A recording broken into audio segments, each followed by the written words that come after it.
You have watched someone be publicly destroyed and felt it was just. Not merely tolerable, just, necessary, even satisfying. A feeling that the moral order of the world was being restored in real time, right before your eyes, with the participation of people who think like you and value what you value. That feeling is real, and it is precisely that feeling that needs to be examined with surgical precision. Because power has always worked best when it looked like conscience, and never in the history of humanity has a mechanism of social control needed so little effort to appear so unequivocally correct. What we are about to dissect is not whether the people who were cancelled did something wrong. Many of them did.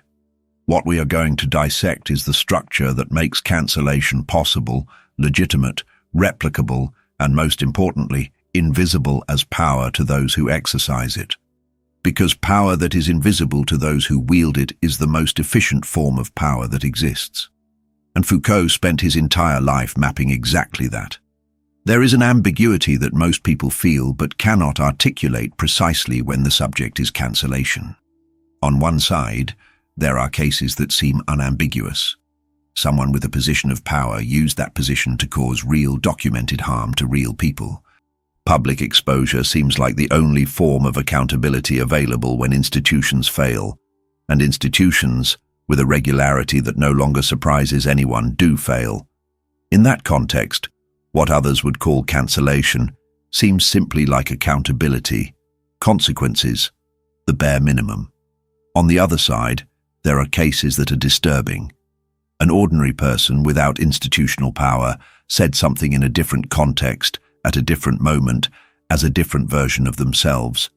The reaction was disproportionate to the scale of the error. The punishment had no gradation, no process, no real possibility of defense.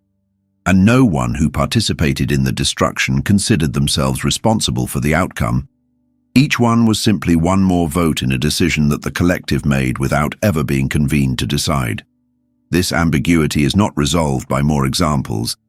It is the symptom of something deeper, the absence of any reflective structure within the practice that would allow those who exercise it to ask whether they are exercising power or conscience.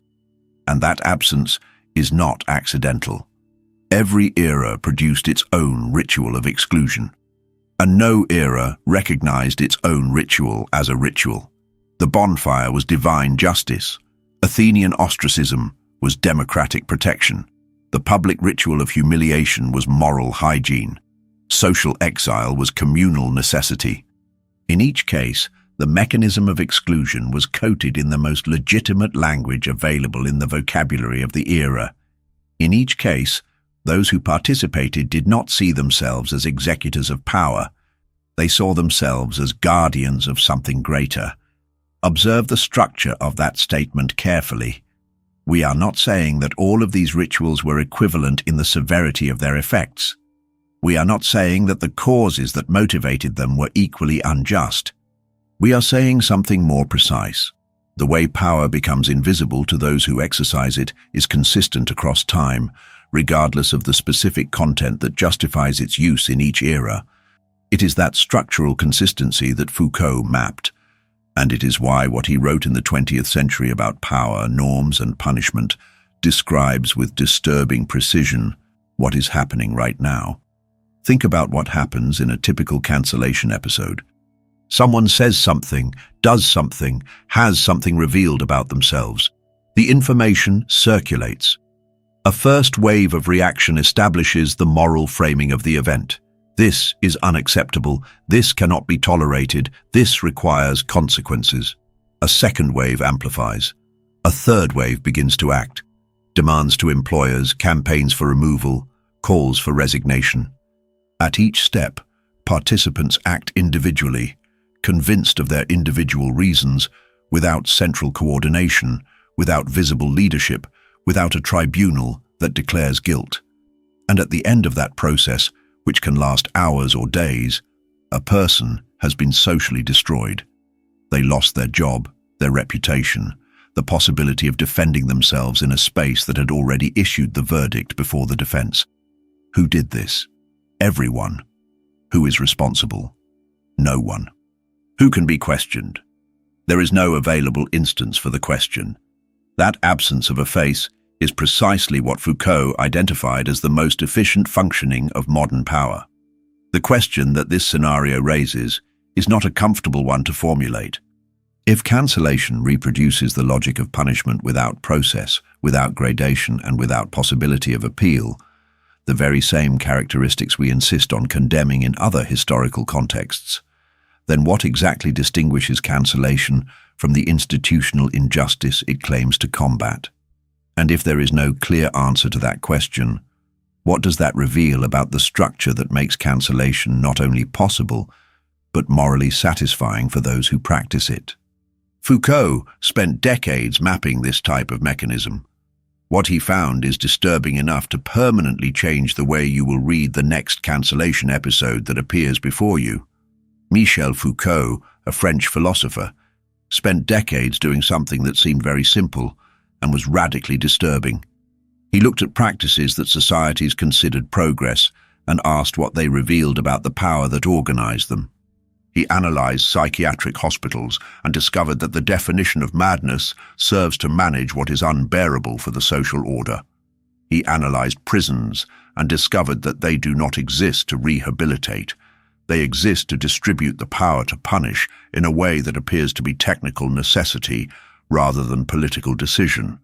He analyzed sexuality and discovered that the idea of sexual liberation was used to create new forms of surveillance and categorization of bodies. The pattern that Foucault identified in each of these cases is the same. Modern power does not operate through brute force. It operates through the norm. It does not prohibit directly. It defines what is normal and makes deviation from the norm something that the deviant themselves cannot endure. The difference between pre-modern punishment and modern punishment is, for Foucault, precisely this. Pre-modern punishment was exercised on the body in public by a visible sovereign. Modern punishment is exercised on the identity through the norm by a power that has no face because it has been distributed across the entire population. When an entire society decides without central coordination that a certain behavior is intolerable, the power that produces that decision does not need a king, a judge, or an executioner. It needs only consensus. And consensus, when it functions as power, is invisible as power precisely because it appears spontaneous. Cancellation is the disciplinary ritual of that logic applied to the age of visibility. And to understand why it works the way it works, it is necessary to understand exactly how faceless power organizes itself. Think about what happens internally when you witness a cancellation episode and take a position. You read what was said or done. You evaluate it in light of the values you consider correct. You reach a conclusion about the severity of the error and about what a proportional response would be. That process feels entirely yours, an individual moral deliberation based on your conscience, your principles, your sense of justice. But observe what is happening before that deliberation begins. Who defined the framing of the event as an error? The first wave of reaction that circulated before you had access to the information. Who selected what you saw, read, and used as the basis for your deliberation? The information circulation structure that amplifies what confirms certain moral categories and silences what complicates them. Who established which values are the correct ones for judging the event? A cultural norm constructed over time by a process you do not control and most of the time do not even perceive. Your moral deliberation was real, but it happened within a framework that was constructed before you arrived. And the framework does not appear as a framework. It appears as the facts of the case. Foucault called this the truth effect. The power that defines what counts as truth does not need to force anyone to believe. It structures the terrain within which belief happens. And when the terrain is structured in a certain way, certain conclusions seem simply obvious, not forced, obvious. This is why participants in a cancellation rarely feel that they are exercising power. They feel that they are responding to the obvious, that the conclusion was inevitable, that anyone with the correct values would arrive at the same place, and that feeling of inevitability, that there was no other possible conclusion for someone who thinks correctly, is precisely the indicator that a framework of power is operating. In pre-modern punishment, there was an executioner, and because there was an executioner, there was also, at least in theory, an instance to appeal to, an authority that could be questioned, a face upon which responsibility could rest. In distributed punishment, in cancellation, there is no executioner. There is only a crowd of individuals, each acting according to their own conscience, each exercising a minimal fraction of the total power, none of them responsible for the aggregate outcome because none of them produce the outcome alone. That arrangement has a structural consequence that is rarely noticed. It makes recourse impossible, not difficult, impossible, because there is no one to appeal to. The crowd has no address. The collective conscience has no representative. The verdict was issued by a tribunal that does not recognize itself as a tribunal and therefore cannot be summoned to review its decision. Foucault identified that the most efficient power is that which does not need to defend its decisions because it does not recognize itself as a decision-maker. Cancellation is that power in its purest form. It executes without deliberating, punishes without judging, destroys without taking responsibility, all while each individual participant remains convinced of having merely expressed an opinion. The absence of a face is not a defect in the mechanism. It is its most precise functioning. There is a distinction that Foucault considered central and that rarely appears in discussions about cancellation, the difference between an ethical judgment and the application of a norm. A genuine ethical judgment is one that can be argued, contested, revised in light of new information, and that acknowledges the possibility that the initial conclusion was wrong. It has the structure of reasoning, premises, inferences, conclusion, and that structure can be examined. The application of a norm works differently. It starts from an already established category: this is unacceptable, this is harmful, this cannot be tolerated, and applies the category to the concrete case. There is no reasoning to examine because there is no reasoning in progress. There is classification. What makes cancellation structurally relevant in Foucault's diagnosis is that it operates as the application of a norm but presents itself as an ethical judgment. The person who participates does not feel that they are classifying. They feel that they are deliberating. They do not feel that they are applying a category. They feel that they are reaching a conclusion. And that feeling of deliberation, of active conscience, functions as protection against the question that would dismantle the mechanism, the norm I am applying. Where did it come from? Who established it? For what and for whom's benefit? When the norm presents itself as ethics, it acquires the authority of moral conscience without needing to submit to the scrutiny that genuine moral conscience demands of itself.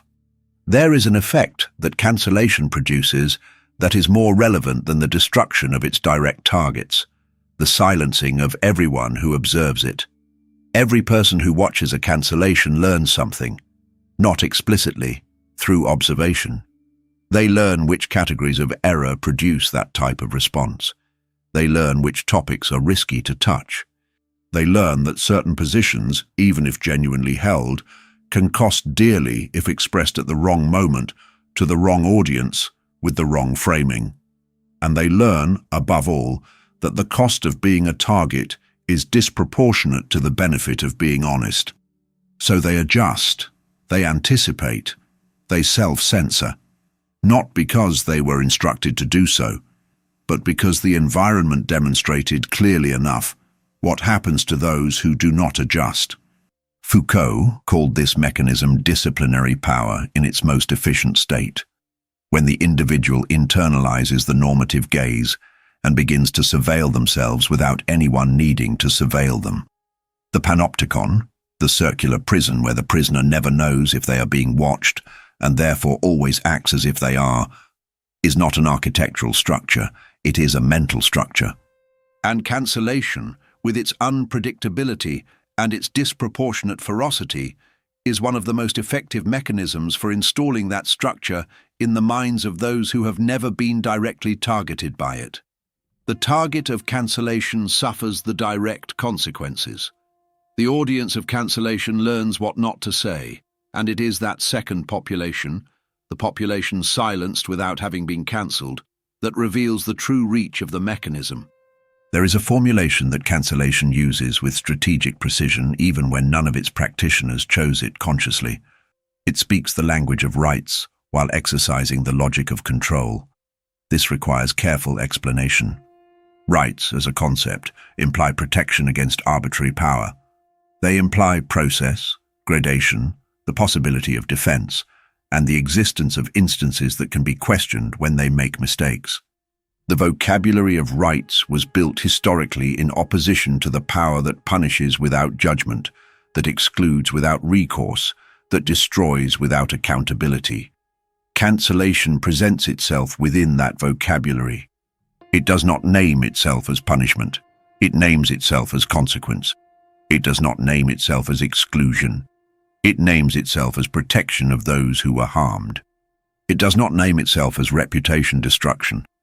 It names itself as accountability, as the bare minimum that an injured person deserves.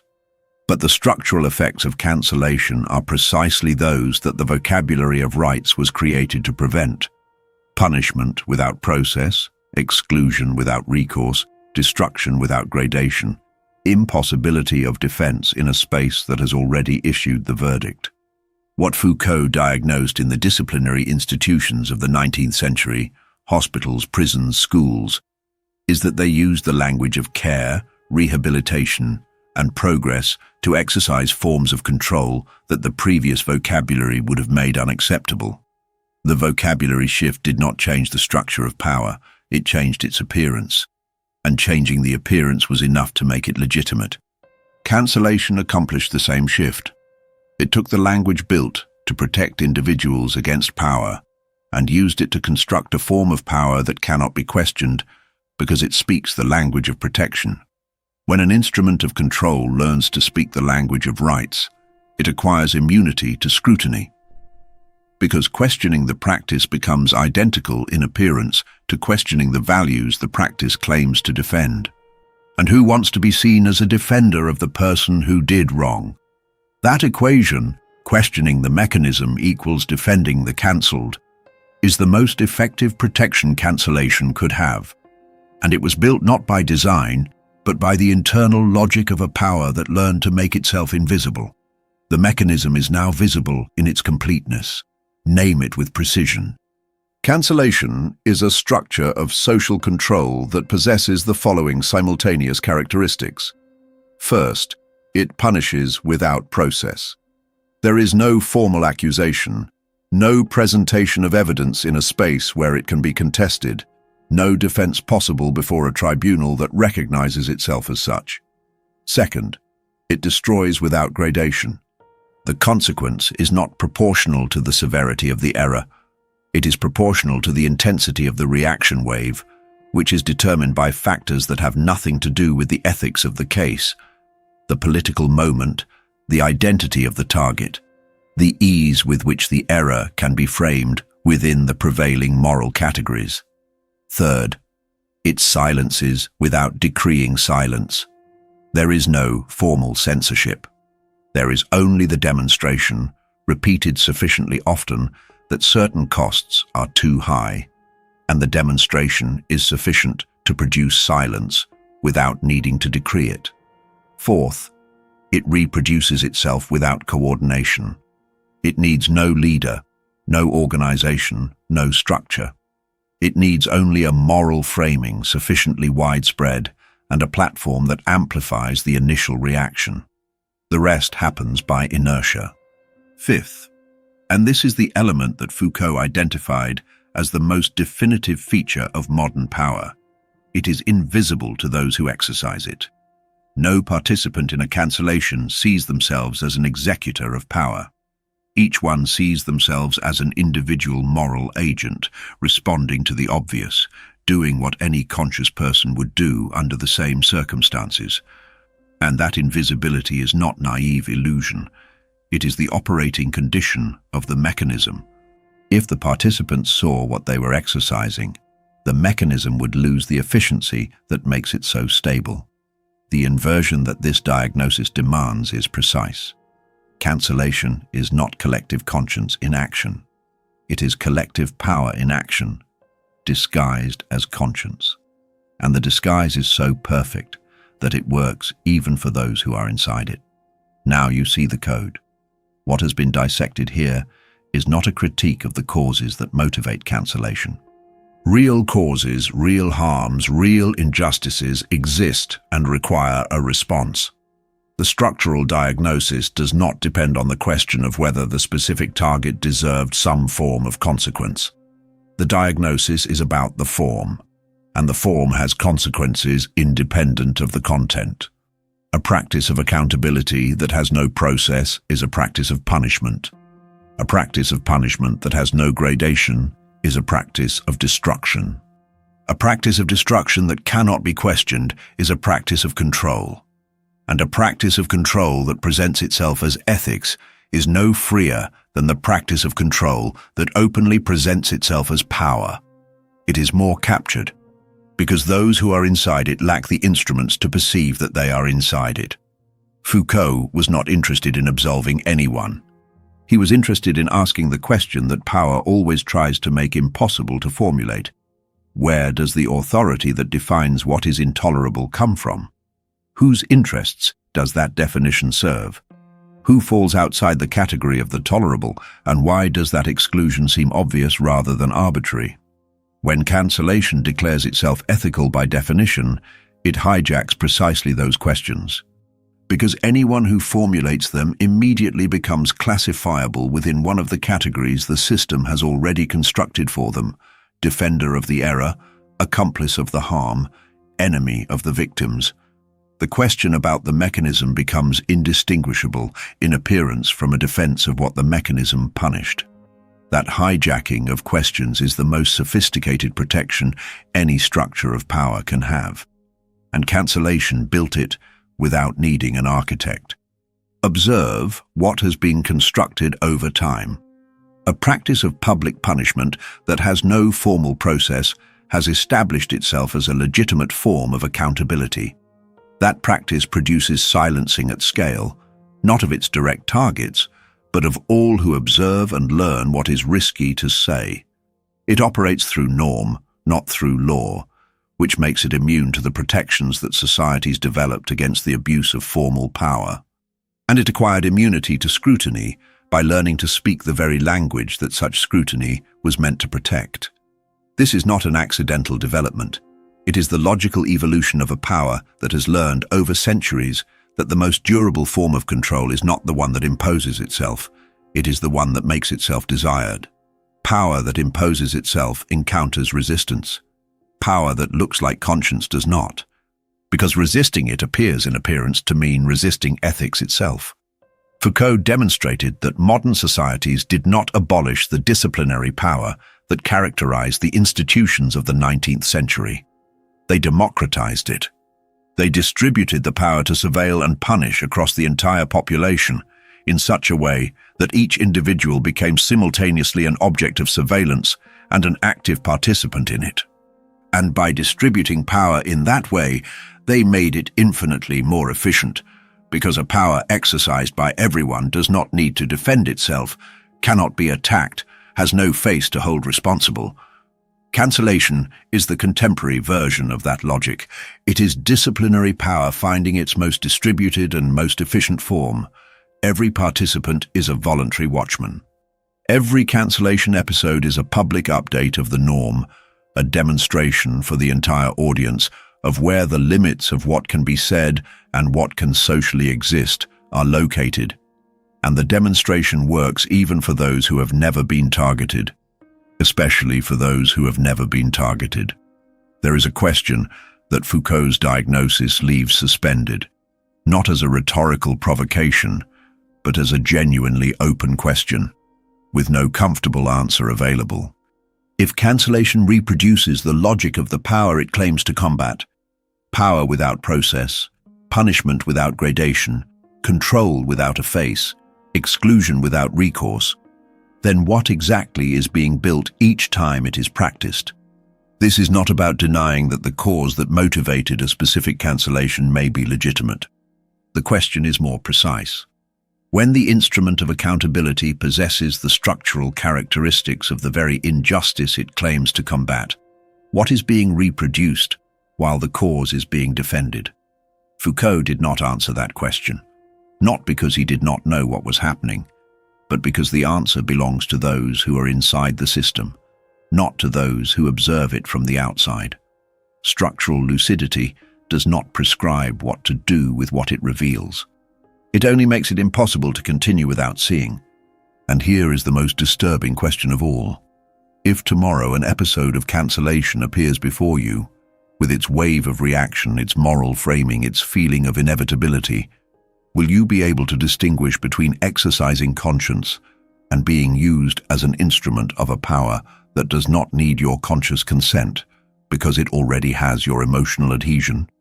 Or will the mechanism work the same way it has always worked, invisible, efficient, aesthetically satisfying, now, with the only difference that you know the name of what is happening, but cannot step outside of it? That is the question Foucault left without a comfortable answer, and it is the only one that matters. There is no resolution here. Antidote does not offer a way out. It offers visibility.